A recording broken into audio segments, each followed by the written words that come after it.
Assalamualaikum warahmatullahi wabarakatuh.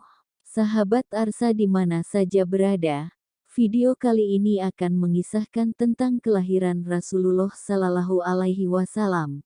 Tapi sebelumnya, bantu channel ini dengan mengklik subscribe, like dan share.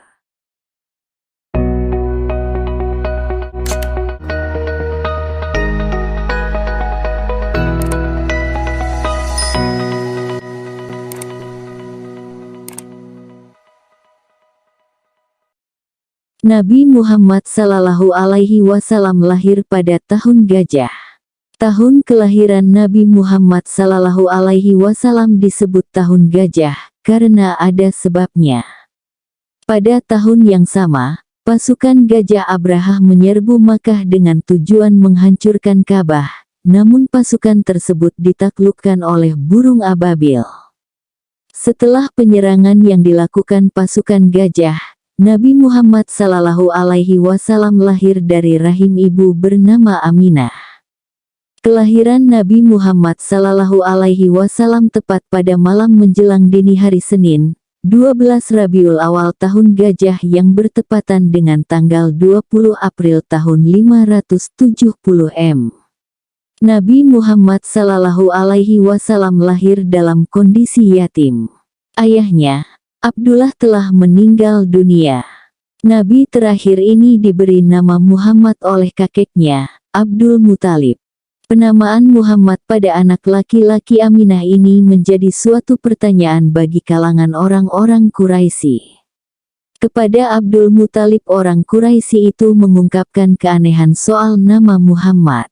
Sungguh di luar kebiasaan, keluarga Tuan begitu besar, tetapi tak satu pun yang bernama demikian, katanya seperti dikutip dari laman resmi Institut Agama Islam An-Nur Lampung, @hubungnur.ac.id, Rabu, tanggal 5 Oktober tahun 2022. Saya mengerti, dia memang berbeda dari yang lain. Dengan nama ini saya ingin agar seluruh dunia memujinya, jawab sang kakek Nabi Muhammad Sallallahu Alaihi Wasallam. Dikutip dari Nahdlatul Ulama Online, dalam sebuah riwayat yang dicatat Imam Ibnu Hisham dalam Al-Sirah Al-Nabawiyah dikatakan, sesungguhnya Sayyidah Aminah binti Wahab, ibu Rasulullah Sallallahu Alaihi Wasallam, menceritakan bahwa beliau didatangi seseorang malaikat ketika mengandung Rasulullah. Kemudian dikatakan kepadanya, sesungguhnya engkau mengandung pemimpin umat ini. Ketika dia lahir ke dunia ini, ucapkanlah, aku memohon perlindungan untuknya pada Yang Maha Esa dari keburukan setiap orang-orang yang hasut, kemudian namai dia dengan nama Muhammad. Ibnu Hisham, Al-Sirah Al-Nabawiyah, Beirut, Darul Kutub Al-Arabi, 1990. Juz 1, halaman 180. Menurut para ulama, tidak diketahui seorang pun dalam bangsa Arab yang menggunakan nama ini sebelum Rasulullah Sallallahu Alaihi Wasallam. Ketika Abdul Muthalib ditanya oleh seseorang, "Masa maita ibnaka, akan kau namai apa cucumu?" Abdul Muthalib menjawab, "Muhammadun." Kemudian orang itu bertanya lagi, "Bagaimana bisa kau menamainya dengan nama yang tidak seorang pun dari nenek moyang dan kaummu pernah menggunakannya?" Abdul Muthalib menjawab, "Sesungguhnya aku mengharapkan seluruh penduduk bumi memujinya." Imam Al-Muhadis Abdurrahman Al-Suhaili, Al-Raudal Al-Unuf fi Syarh Al-Sirah Al-Nabawiyah li Ibn Hisham, Beirut, Darul Kutub Al-Islamiyah, Juz 2, halaman 150-151. Para sejarawan mengatakan bahwa nama Muhammad tidak biasa dipakai di kalangan bangsa Arab, hanya 3 orang sebelum Rasulullah yang menggunakan namanya. Ibnu Faurak menyebutkan, mereka adalah Muhammad bin Sufyan bin Mujashi, nenek moyang Al-Farazdak sang penyair, Muhammad bin Uhaihah bin Al-Julah bin Al-Harits bin Jahjabah bin Kulfah bin Auf bin Amr bin Auf bin Malik bin Al-Aus, dan Muhammad bin Humran bin Rabi'ah.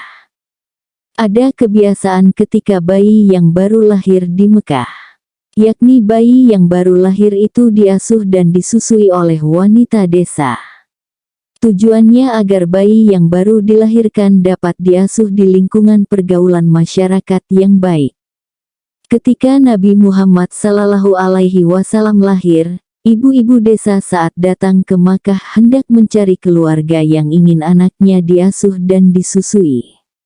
Salah satu ibu-ibu dari desa saat itu ada sosok wanita bernama Halimah binti Abu Duaib As-Sa'diyah. Akhirnya Nabi Muhammad SAW disusui oleh wanita itu. Belakangan, wanita mulia ini populer dengan nama Halimah As-Sa'diyah, Halimah yang diberkahi kebahagiaan.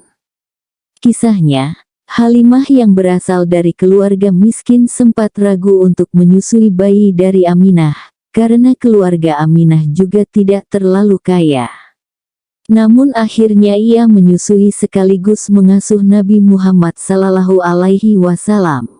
Kelahiran Nabi Muhammad SAW ternyata membawa berkah bagi keluarga Halimah.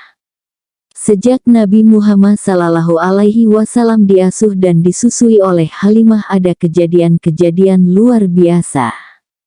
Haris yang merupakan suami Halimah memiliki kambing peliharaan. Semenjak ada Nabi Muhammad SAW, kambing milik Haris menjadi gemuk-gemuk dan menghasilkan susu lebih banyak dari biasanya. Tidak hanya itu, rumput tempat menggembala kambing suami Halimah juga tumbuh subur. Keluarga Halimah pun menjadi lebih bahagia dari sebelumnya. Wallahu a'lam. Semoga kisah kelahiran Rasulullah SAW menambah kecintaan kita kepada beliau dan semoga kita dikumpulkan nanti dengan orang-orang yang mencintainya. Amin.